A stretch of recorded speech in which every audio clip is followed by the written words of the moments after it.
you become known as someone who is unstoppable, who everyone loves working with. I do not suggest waiting for a job interview or professional development conversation to know what your story is. You're now the person who is rare and unique and special because you are all of those things, and you're the diamond in the rough. You're the person that can do it all. Welcome to The Art of Speaking Up, a podcast that helps professional women access the limitless potential that lies within them. I'm your host, Jessica Guzik, and my mission is to help you find that spark inside you that has the power to transform your career in ways you may not have thought possible. I'm so excited that you're here. And now, on to the show.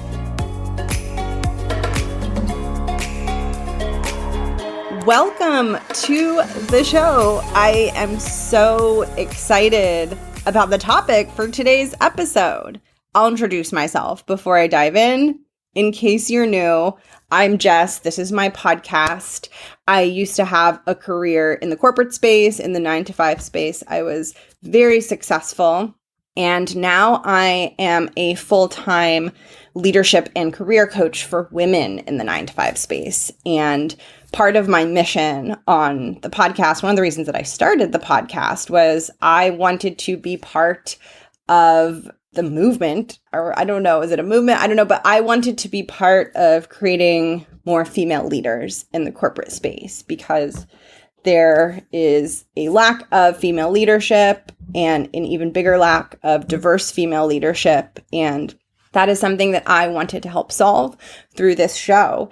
And today's episode is all about positioning yourself for your next big thing, which is so important, right? So important for this mission of women becoming leaders, because often the leadership position you want, the promotion you want, the role you want, often it isn't given to you, right? Sometimes we have to fight for it. Sometimes we have to advocate for ourselves. Sometimes we have to really make our case, and that can feel hard and that can feel scary and it can feel very exposing. It can trigger your imposter syndrome to have to explain why you're the right person for a role. It can bring up all kinds of stuff. And I'll talk about the mindset component more as the show goes on.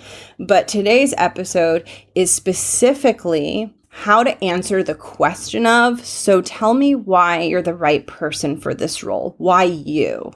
And there's a very specific way that I suggest that you answer that question in order to position yourself not just as the right person for the role, but as the best person for the role and as someone who stands out from other candidates.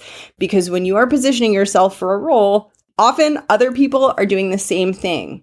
And so it's so important that you help the person on the other end of that conversation understand what is unique and special about you. I believe that you're a unicorn, and I think it's really important that you help the person see that you're a unicorn. So it's not just about listing off everything you're good at. It's about being really thoughtful and strategic in how you answer that question. And I'm going to tell you exactly how to do that in today's episode. And even if you're not interviewing for a role, I really suggest that you listen to this episode as if you are, because the more that you do the mental work of thinking about what is your one sentence, what is your story of why you're the perfect person for the thing you want next, if you start doing that now, you're going to feel way more confident 3, 6, 12 months from now when you actually have to explain it to someone. And I go into that a little bit more in the end of this episode. You'll hear me talk about that just a little bit, but I suggest you treat this as sort of like a non-optional thing, because one of the best things you can do for yourself professionally is know your story, know your strengths, know why you're different, and be able to answer at the drop of a hat, why you? Why are you special? Why are you different? Why are you going to crush it in this role? When that becomes an easy question for you to answer, when you know exactly what to say, when you don't get tongue-tied on that, I mean, that is one of the most empowering things you can do. So I am so excited to help you do that. All right, before I dive in for the main content announcement, I'm holding a workshop on August 29th to help you master the art of speaking up. This workshop is a live workshop with me. I rarely do these, and the purpose is to help you build confidence and speak powerfully and do it in a way where you can be yourself and you can be authentic and you don't have to put on a mask or change who you are or speak as someone you're not. I believe authenticity is at the core of a strong, confident, powerful voice. I am going to be teaching you how to build confidence sitting in meeting rooms so that you can feel freer and braver to share your ideas and to speak up in meetings. I'm going to teach you how to manage nerves in meetings so that you don't get so stuck in your head and so in your thoughts of whether you should be speaking and whether you're saying the right thing, and so that you can be present in the conversation like a true leader, like a true executive. And I'm going to teach you tools and skills to communicate with your boss, with executives, with higher ups in a way that comes off very professional, very, I don't want to use the word polished. I don't love that word, but just very you know your stuff and your communication is tight, right? And when you speak in a way that is clear and powerful and effective, it really builds your professional reputation in a powerful way. Whatever your starting point is, whether you struggle with speaking up, whether it's hard for you, or maybe you don't struggle with it and you just want to get even better, you are welcome in this space. And there is something to learn here for everyone. And one of the most powerful things, and the reason I want to do a workshop and I want to do more group things, one of the most powerful things that you can do for your own growth is to not be alone and to be around other people who have similar challenges as you, and who are also being brave and showing up for themselves and really putting in the work and effort to believe that they can become strong, powerful voices in the room and to take the steps to learn those skills. When you surround yourself with other people that are being brave and vulnerable and optimistic, it just changes how you see yourself, and it makes you see that you can do that too, and that there really is no professional goal that you can't attain. That is what I ultimately want for you. So if you want to join me and you want to learn how to become a powerful voice in the room, how to build confidence in the meeting room, you can grab your ticket on my website at jessguzikcoaching.com/events, and I will link it in the show notes below. And with that, it's time to get into the episode. Hope you're really excited. Let's dive in together. Enjoy. All right, time to get into the main part of the episode, which is all about helping you position yourself for the role that you want. So this applies whether you are doing a job interview and you're talking about yourself and why you are good for the role. It applies in your cover letter, which is often the thing that will determine whether your stuff gets looked at and whether you get the interview. This also applies to professional development conversations, and I'll do more podcast episodes on this to help you understand how to have professional development conversations and how to take your progression at your company into your own hands rather than waiting to be offered a promotion, because sometimes if you wait, you will be waiting for a long time versus if you take control and you initiate and drive that process, you will get promoted faster. Regardless of whether it's a cover letter, a job interview, a discussion with your manager on why you're ready to get that promotion, it's the same thing. It's the same underlying thing. What I'm teaching you how to do is to distinguish yourself and really message to the person that you're talking to, whether it's the recruiter, whether it's the hiring manager, whether it's your boss, but really how to message to them that you are the right person, not just the right person, the perfect person, and not just the perfect person, but that you are a unicorn and that they should absolutely put you in this role. The way that I'm going to explain this concept to you is using the idea of a cheese plate. And I'm scared that I'm going to get overexcited while I'm talking about this because I love cheese so much. The thought of a good cheese plate brings me to tears, happy tears. I'm such a foodie, and a good cheese plate is action movies where like the hero has like the one kryptonite thing. Like, I will make poor choices for a cheese plate. But I'm using a cheese plate as the way to explain this to you because it's such a perfect analogy for how to position yourself for the perfect person for a role. Before I dive into the cheese plate, I want to explain something at a higher level so that this all makes sense in your mind and so that you can put this in context. When you are preparing for a job interview, when you are writing a cover letter, when you are having a professional development conversation, and you're thinking about, okay, why am I the best person for this role? Like, what are my talking points? What am I going to speak about? There is your really big, broad, overarching story of like, I'm good for this role because of X, Y, and Z. And it's like one sentence explaining why you're perfect for the role. That's what I'm talking about today. I'm talking about the one sentence, but that's not everything, right? From that one sentence, there's much more detail. You would double click into X, Y, and Z, right? I'm good for this role because of X, Y, and Z. You double click into X, Y, and Z, and you'd have more talking points on each of those. You'd have stories on each of those, right? And I'll do more episodes on this so that you can really understand how to flesh this out. But what I want you to understand about this episode and what I'm talking about here is I'm talking about the big overarching sentence. So it's not everything, right? But it's the first step and it's the most important thing. And you can't build your interview content or prep for anything without this big overarching sentence because everything that you say maps back to it and comes from it. It's the core of who you are. It's the core of your skills. It's the core of what makes you unique. It's really the epicenter of everything that you share about yourself. And so it's the most important thing to get right. Okay. So now that I've clarified that, and now that you understand that what I'm sharing here is the high level and that the detail is a separate thing, which I'm sure I'll talk about in a future episode, now we can get back to the cheese plate, which is really where we want to be. So there are two kinds of cheese plates, right?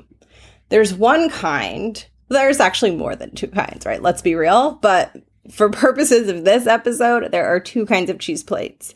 There's one kind that has blocks of cheese, like 3 or 4 blocks of cheese. Hopefully there's like a crunchy manchego. Hopefully there's like some sort of like creamy, soft cheese. Hopefully there's a sharp cheddar. But the first kind of cheese plate just has blocks of cheese and knives and maybe some crackers or bread for the cheese, right? That's the first kind of cheese plate. The second kind of cheese plate doesn't just have the cheese, it has all these wonderful goodies on it. It has like dried fruits and apricots and jams and figs and grapes. And it's like this cornucopia of cheese and all of the delicious accoutrements that make cheese taste even better, right? I mean, who would have thought that cheese could taste even better? But it can. The mistake that most people make is that when they speak about themselves for a role, the mistake that they make is they become the first cheese plate that just has the cheese on it and doesn't have all of the apricots and all of the dried fruits and all of the special things on it. Now, here's what I mean by all of this. The reason why cheese tastes so good with these dried fruits and with these other things, like the reason why those things are on the cheese plate is because cheese is savory. And when you add these other things to the cheese plate that have very different flavor profiles because they complement the cheese. That's why they're there, because they go so well with the cheese. And the reason they go well with the cheese is because the flavors are different. So it's the salty and the sweet, or like the creamy and the acidic, like if it's a mustard or something, right? So it's an experience in your mouth that's completely different from the cheese. So when you eat it with the cheese, it's even better. It's the same as when you add a little bit of salt into a baking recipe, it's going to taste better. Like it's just going to be more appetizing because the salt is a different taste than everything else that's in, like, let's say it's chocolate chip cookies, right? And so it's that saltiness that makes the sweetness even better. And what's happening on the cheese plate, what's happening in the cookie recipe is this idea of polarity, that you have two different things that are very different from one another. You have cheese and you have dried fruit. And you have two different things that don't always go together because they are so different. But when you put them together, you make magic. And this is exactly how you want to position yourself when you are speaking about why you are the right person for the role you want, the project you want, the promotion you want, the interview you want, right? You want to position yourself as someone who has opposing qualities that are very different from one another, qualities that aren't frequently found together, but that when combined, create the magic of that very diverse, very sweet and salty, very exciting cheese platter. You want your pitch about yourself, your core narrative about who you are, you want it to include polarity. You want it to include traits that are opposing, that are opposite, that don't typically go together. For example, here are some examples of professional traits that are opposite, that have polarity, that don't typically go together. You can be both very creative and very, very analytical. You can have very, very good hard skills, and you can have very, very good soft skills. You could be very, very good at execution and implementation, but also very good at building and maintaining relationships and managing stakeholders. It doesn't matter what the exact language is that you use. What matters is that you go into the conversation with these qualities that are different but highly complementary. Here's why. I want you to imagine two candidates who are both asking for the role, for the position, right? What most people do when they talk about themselves is they talk about themselves like the first kind of cheese platter. They just say like, oh, I'm good at this, and I'm good at this, and I'm good at this. So I'm a manchego, and I'm a cheddar, and I'm a brie, and that's why you should hire me for this role. And it's like a laundry list of all the things that they're good at. Versus a candidate who's like, yeah, I'm a cheddar, yeah, I'm a manchego, yeah, I'm a brie, and I got nuts, bitch. And I got jelly. And I got apricots. Do you see how when you show that you have these skills within you that aren't just a laundry list of skills, but that all go together in this unique, magical, effective way, how you stand out so much more? Because you become the unicorn. You're not just the person who's good at the laundry list of things that are on the job description. You're not just the cheese plate with a million cheeses on it, right? You're now the person who is rare and unique and special because you are all of those things. And you're the diamond in the rough. You're the person that can do it all. You're the person that has the soft skills and the hard skills, right? You're the person that can really drive results, but also creates really powerful relationships and gets that buy-in from people. What you need to do is you need to think about what polarity and what opposition exists within your skill set. And you need to think about why it is so valuable to have those things together. Why does the manchego taste so good with the dried fruit, right? Like, why is the mustard so good on the cheese plate? That is the thinking that you're doing around your skill set. And when you speak about yourself, you are explicitly calling out and explaining that what you bring to the table are a set of highly complementary skills that all work together, that don't usually go together.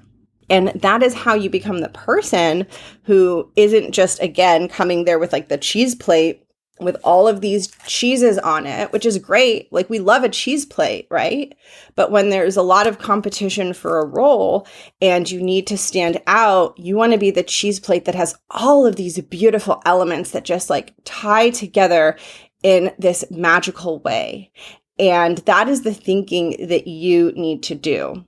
And when you position yourself this way, and when you do that thinking, you will get more interviews from your cover letter. You will get more callbacks from your interview. You will get a yes more often than you get a no, because you become someone who is different and unique and not only has all the things they're looking for, but is special. And I think this is where you need to do the thinking on who you are as a leader and what are some of your superpowers and like what are the cheeses on your cheese board, and then like what are the nuts and the jellies and all of the things that really complement it and help take it to the next level. And as you are interviewing for more and more senior roles, this is going to become more and more important, because when you're earlier on in your career, it is often more focused on these technical skills. But as you have more management responsibilities and a larger scope, then it becomes less about like, do you know how to do the thing? And it becomes more about, do you know how to manage through complex people situations, organizational dynamics, right? It really becomes about having this more well-rounded, unique balance of skills. And it is up to you to tell the person on the other side of the table that story. And it is up to you to paint the picture of the cheese plate. And it is up to you to help that person see that these qualities don't usually go together and that you have them, and to help them see why these qualities together are so valuable, and to connect it back to the role and help them understand how and why you're going to be able to create lots of value in this role or leading this project or whatever the thing is that you want, because of these opposing traits, because of the polarity, because you have talents and gifts that are more than just blocks of cheese on a platter, but you have unique capabilities that aren't always found in a single human. And there is so often in the corporate world, it can be very hard to find leaders that are very well-rounded. And if you can get familiar and understand your own story about why you're very well-rounded and why you're the best of all worlds and you bring all these different things, the more you know that story, the more you own that story, and the more you live that out in your day-to-day job, the more your career will take off, because there aren't a ton of people doing that, and you will stand out really quickly and you will distinguish yourself really quickly. And so it goes so far beyond the job interview and so far beyond landing the role. It's then bringing all of those things out, being aware of like all of the beautiful things on your cheese plate, and really allowing that to elevate the quality of your work, elevate the things that you're able to accomplish, elevate your professional reputation, so that you become known as someone who is unstoppable, who everyone loves working with, right? Who somehow manages to get so much done, but in a way that feels really good for everyone around them and everyone on your team, right? That's who you're becoming. You're becoming the world's best freaking cheese plate. That is you. And so my takeaway to you, and what I would want you to think about and consider on this, is knowing what your skills are and knowing the elements that are on your cheese plate. And I suggest knowing it way before you have an interview. Like, I do not suggest waiting for a job interview or professional development conversation to know what your story is and to know how you position yourself as a leader.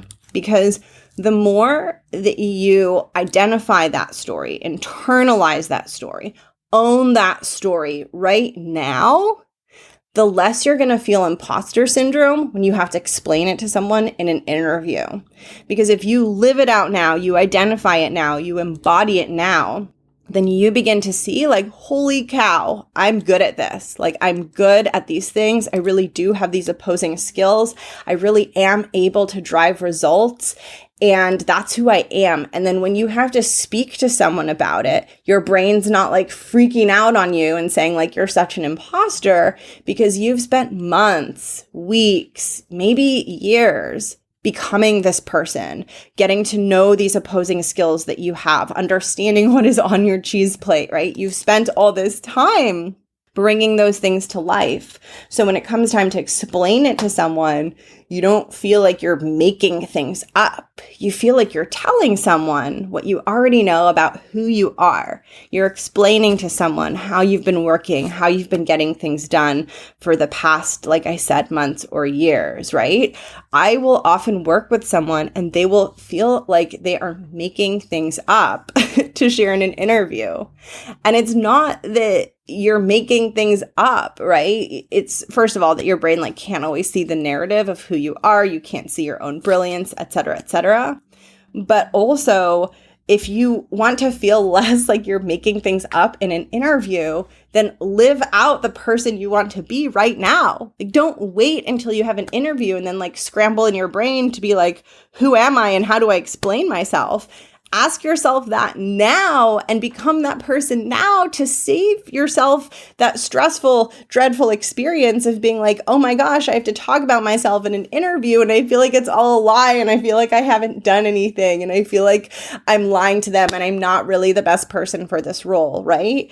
Figure out your story now, put the elements on your cheese board now and live that out. And I guarantee you that when you're in the interview room, having the conversation, sitting down with the person or in the Zoom with them, I guarantee you it's going to feel more authentic and you're going to feel more confident. So that's where I'm going to leave today's episode. I'm going to wrap it up there, and I'm going to keep talking to you about this topic and about how to powerfully position yourself for what you want. Because so much of this show and why I created this show is to help you advance. And there's pretty much no way to advance professionally without being able to sit down and have these conversations about yourself and be able to have powerful conversations about yourself and be able to advocate for yourself in a way that feels good, in a way that feels authentic, and in a way that reflects how powerful you truly are, right? And in a way that doesn't undersell yourself. Because I think so often we just undersell ourselves without even realizing it. And I want to give you the courage and the push to be like, oh, hell no. That is not a thing that's going to happen.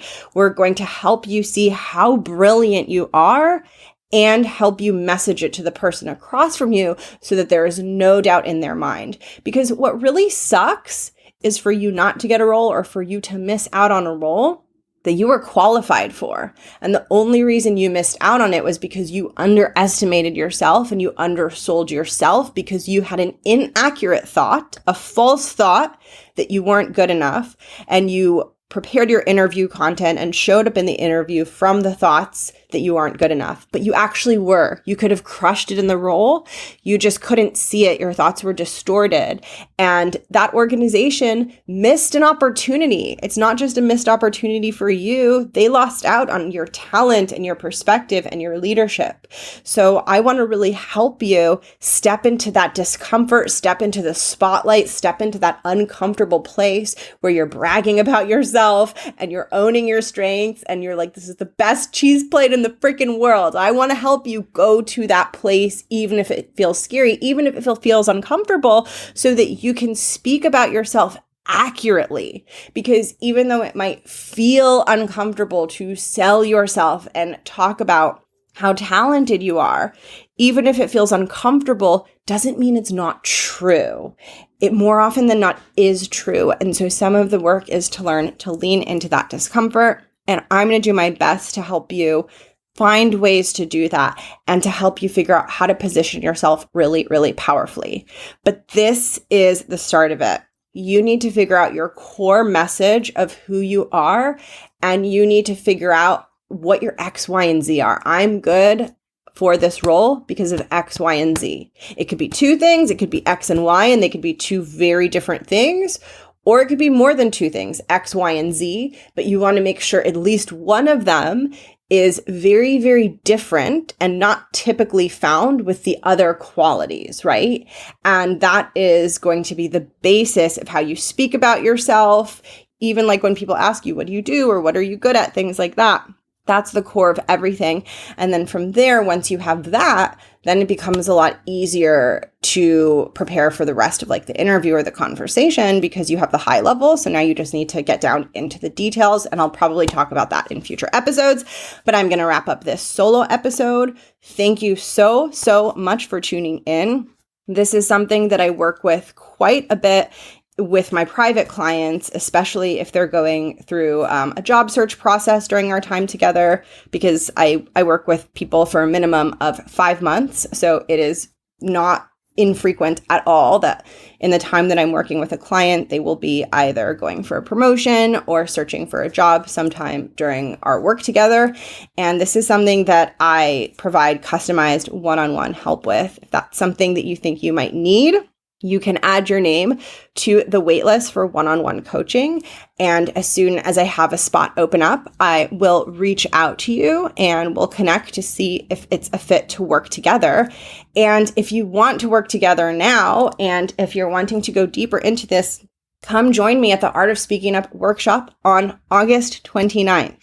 This is going to be not only really, really fun, but also a space for you to get to see yourself in a more optimistic, more self-supporting light. So my goal is for you to see that even if you struggle to believe in yourself, even if you feel like quiet or timid, or you doubt yourself often, none of those things have to get in the way of you having a powerful voice. I personally have been through all of those things a lot in my career over and over. And I know from my own experience, and I know from supporting my clients, that so much more is possible for you if you're willing to be open-minded and bet on yourself. And I think one of the most beautiful ways to be open-minded and to bet on yourself is to say, would I join this workshop, or would I put myself in this space with other women if I really believed in my own potential to grow and evolve? And if I really took my growth seriously because I knew it was inevitable that I was going to have a strong voice and develop into the leader that I want to become. I love to make my own choices based on how I'm going to learn and show up for workshops and things like that and invest in myself. I love to make those choices from the confident version of me. What would she do?